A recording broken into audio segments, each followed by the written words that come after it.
Alison, pleasure to see you again. A lot of people have been waiting a long time for Sir Keir Starmer to pipe up, as it were, on small boats. This is something of a surprise to us. So the 4th European Political Community Summit on July the 18th, if Sir Keir Starmer is the next Prime Minister. Normally talk about infrastructure, energy, connectivity. What do you think he will say to them? Will he talk tough and finally act on small boats?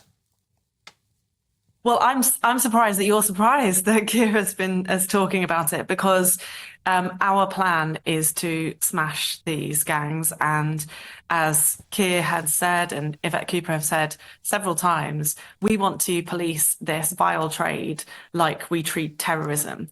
And for that, you do need relationships with our nearest neighbours to be very strong. We know that cross-border crimes require policing in different nations to work together.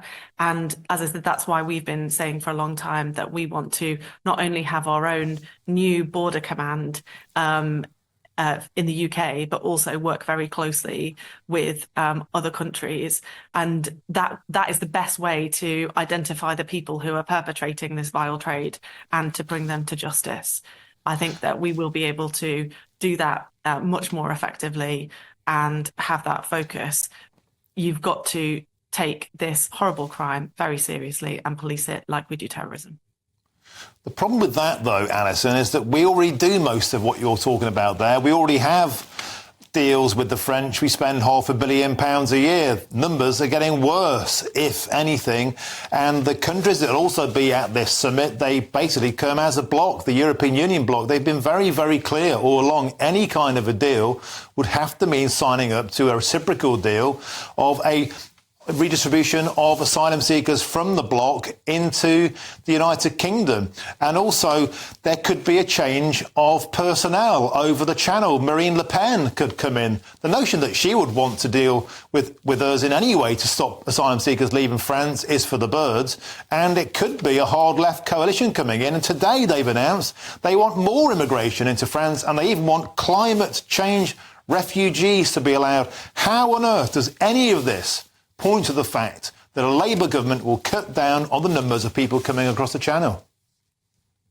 Well, we'll do that because instead of wasting money on gimmicks like Rwanda, we will repurpose that finance on the kind of policing that is already working to identify, as I was just saying now, the perpetrators of this vile crime. And when you mention the kind of political actors that are involved here, the reality is that our policing bodies have to keep us safe, no matter what the political environment is. And so I think that, we already have some co-working with different countries, not just France, but also the Netherlands and others, to prosecute criminals in this area. And we want to develop that and go further. I think that that will be possible. We will have to work with whoever is elected in various countries.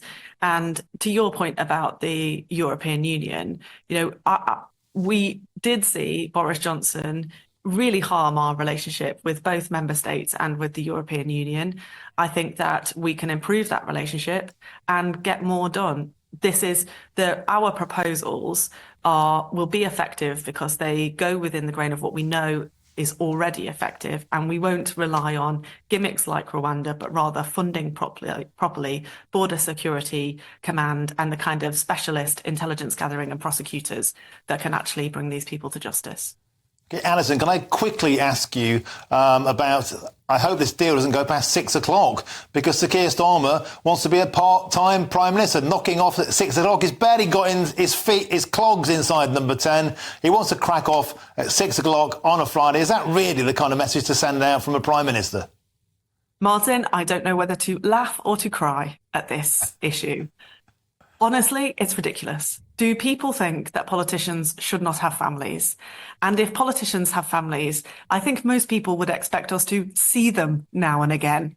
I think it's an absolute joke that the Conservative Party have made an attack out of this.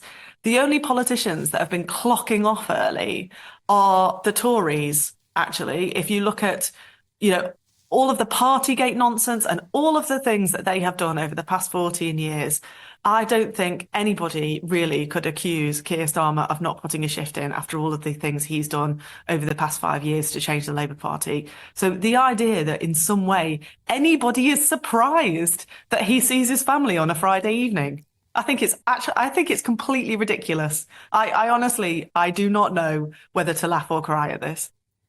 OK, Alison McGovern, thank you for coming out swinging. I'll let you knock off, and it's only 5:15. Thank you very much for joining us on the show.